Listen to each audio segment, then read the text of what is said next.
The reason that they don't like you is because of your light. If you guys see me looking down, I wrote some notes. I'm reading off of those. It's because of your light and favor. The light that they see when you walk into the room. The light that you don't see. The light that you don't know that you have. The favor that you don't know that you have. The energy, the angelic aura that you don't know that you have. That's why they don't like you. You look around constantly and you're wondering, what's going on? I didn't even do my hair right today. I feel like I don't even look good. And then you're getting haters around you, and you're like, what's going on? Because baby, it's not on you. It's in you. It's deep within you. Something that at times you can't even see. You don't even know that you have.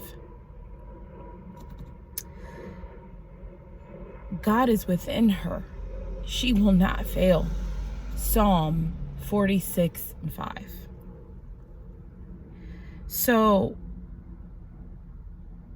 I used to have a cousin of mine, and she would post things like keep calm and sparkle, right? It would be like memes or little gifs that she would post. And they would say things like, keep calm and sparkle or whatever. And I would laugh because I'm like, what? You know, when you see things like that, sometimes it's just funny. Like, keep calm and sparkle. What do you mean? But today I'm telling y'all, keep calm and sparkle. Because that light, you are a shimmering, sparkling, superior star. And when I say superior, I don't mean that you're better than anyone. I mean that you know where you're going, you're aiming high, and your seat is in heavenly realms because the Father said it is. Because the King of all kings, the Lord of all lords, the Father of all fathers says that. Keep calm and sparkle. And it's crazy because that's not something I would ever think to reference. I mean, it's been years since I've even seen that GIF. And the way that God works in your life is like, oh my gosh, it's just crazy, like to know that this is going to be like, this is one of my words or whatever. But there's going to be those times when you feel like, what am I doing? Like, is there something on my face? Why is everyone looking at me? Like, what's happening? Baby, it's you. You're sparkling. You're sparkling. Keep calm and sparkle. Y'all, there's been so many distractions trying to come my way. And like I say this so many times, but I'm so serious, y'all. So my phone is finito. Basically, I am a chronic phone dropper. Like, I have an issue. I really need to seek help. Like, genuinely need to seek help. And one day I will. But until that day comes, my beautiful partner, I had my old phone. She got it working again for me. So she reset it and everything. So I'm on this. The enemy thought he was going to stop me because my phone started glitching out randomly. As I was recording, guys, it started glitching out on me. I started freaking out. Like, what am I going to do? Like, my video's not going to come out. I have a lot of things to do when I get home. Like, da-da-da. But the Lord is so good. He worked it out for me. And here we are. And y'all see the video because God is just that good. So there's going to be those distractions coming your way when you're sparkling, when you're feeling good. And I don't have a tripod yet, guys. My tripod's in the other car, so that's why I'm holding it. So sorry if it's a little shaky for you guys. I will try to be as still as possible because I'm going to get one, truthfully. And so, yeah, there's going to be those times where you're going to have those distractions and people are going to see you sparkling, shining bright, and they're going to be so irritated. Like, oh, why is she shining so bright? Oh, why is he shining so bright? Because, baby, I'm just part of the Father. That's what I'm made to do. That's what he made me to do. Period. And you guys know I always say, seek and you shall find, ask and you shall receive, because it's not going to be easy getting to that that point where you are comfortable in your sparkle, comfortable shining bright, comfortable not giving a crap, not giving a piece of crap what anyone has to say. So I was in church this weekend, and great, amazing things coming, guys. I will tell as time goes on. I'll tell more and more as time goes on. But today, so in Sunday in church, our sermon was basically about God opening your eyes and God healing the blind men in the Bible. And this was in Matthew. So the scripture was Matthew verse 9, chapter 20. Oh, I can't even talk. What's going on? Chapter 9, verses 27 through 33. And God asked the blind men. God asked the blind men, do you believe that I can do this? Because they were, talking to God, and they were saying, God, please have mercy on us. And God said, do you believe that I can do this? Right? And they said, yes. And the Lord said, according to your faith, let it be done to you. And their eyes were opened.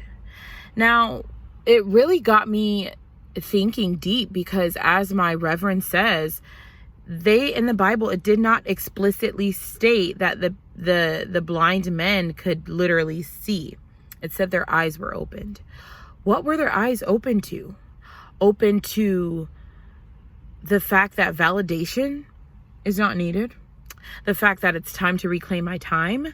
The fact that God is all the validation we need. The fact that believing is part of receiving. Knowing that God can do it for you. What were their eyes open to? What do we need to open our eyes to? Like the blind men in Matthew. What is God calling us to open our eyes to and just believe that he can do, so that he can start making the proper steps? And of course, God is so amazing. And he was like, don't tell anybody. Yeshua was like, don't tell anybody, right? And they went and told, because, God is just so good of a secret. It's so hard to keep. So they were just like, okay. And they went and told. And a mute guy, a demoniac, he was mute. And the demon was cast up out of him. Right? So he believed. When you ask God, a part of you has to know and believe that he's already done it, or he's doing it. Right? Look at my little fishtail, y'all. It's my fishtail, my wig. It's not the best, but you know what? I'm still cute. I'm sparkling. So it's getting a little like naughty here. I didn't really notice it, but it's like the back of it, but the front of it's cute. It's super cute. Super cute. Super demure. Right? So what did God take out of that mute? The thoughts and opinions of others, that he's not good enough, that he shouldn't speak, that his voice was not good enough, that just because he was mute, he was less than. What demons did the Lord cast out? What lies are you believing that people are putting upon you? We let people call us names, trick us out of our spots, and put their beliefs on themselves, on us. And it causes us to really like be left in like a limbo of like, am I good enough or am I not? Because sometimes those same individuals will literally say one thing and then the next time say another, like, criticize how you look, and the next thing you know, they're like, oh my gosh, you look beautiful.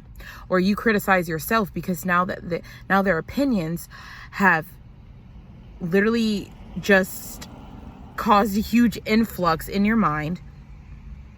And then they're the same individuals like, no, that's not true. I don't know, my tongue is like going crazy, but they're like, no, that's not true. But you're the reason that but we're going to take back that narrative, because they're not the reason. Because as long as we let people's opinions affect us, they will. Once you stop, sorry for the wind, guys. Let me roll the window up a bit. Once you stop letting those opinions affect you, they simply just don't. That easy. Literally that simple. So, you know, you're already validated. You're already validated. There's in John 9, there was, and I know sometimes certain individuals will think, oh, you're going through this certain thing because of this, or who sinned? Like in John 9, the blind man, the crowd or the people around were asking, hey, who sinned, the mom or the dad? Because this man is blind. It's not always about that. And guess what Yeshua said? It is for the glory of God to be revealed. That's why the man was blind, because the glory of God was revealed within that man. That's how God works.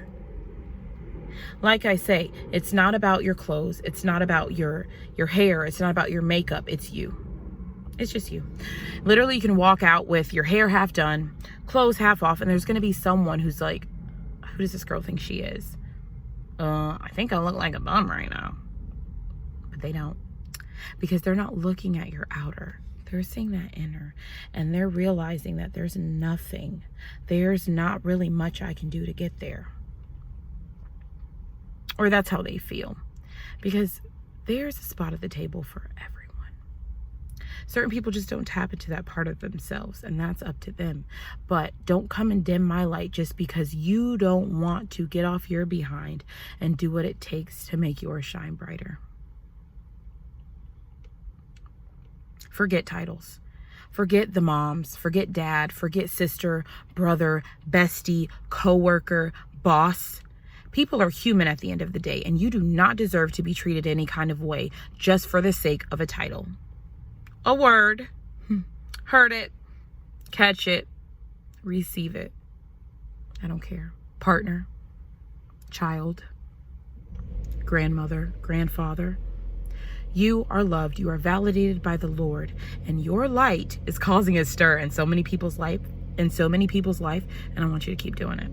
I want you to keep shining that bright.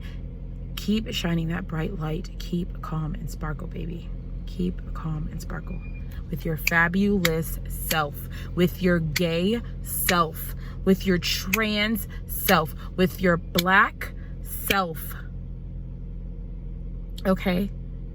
With your ethnic self. Whatever ailment you think you have, I want you to go harder. Go harder and keep your foot on the enemy's neck. Don't ever let up. Keep calm and sparkle, girl. What has been silencing you? Who has been silencing you? What are your fears stemming from? I encourage you to be humble before the Lord and bold with the enemy. When the enemy tries to come and tell you you're not good enough, I want you to be bold. Humble before the Lord and bold before the enemy. I think Walk Heavy said that. Humble before the Lord. Shout out to Walk Heavy. Humble before the Lord and bold with the enemy. Because the enemy comes bold with you when they come and tell you you're not good enough and try to make you seek validation. Humble before the Lord and bold with the enemy. I want you to keep calm and sparkle because you're already validated. You're good enough. It's your light, baby. It's your light. Keep calm and sparkle. Remember to keep God first and that you are the CEO of your life. Hire, fire, and promote accordingly. And y'all stay tuned for more. Bye.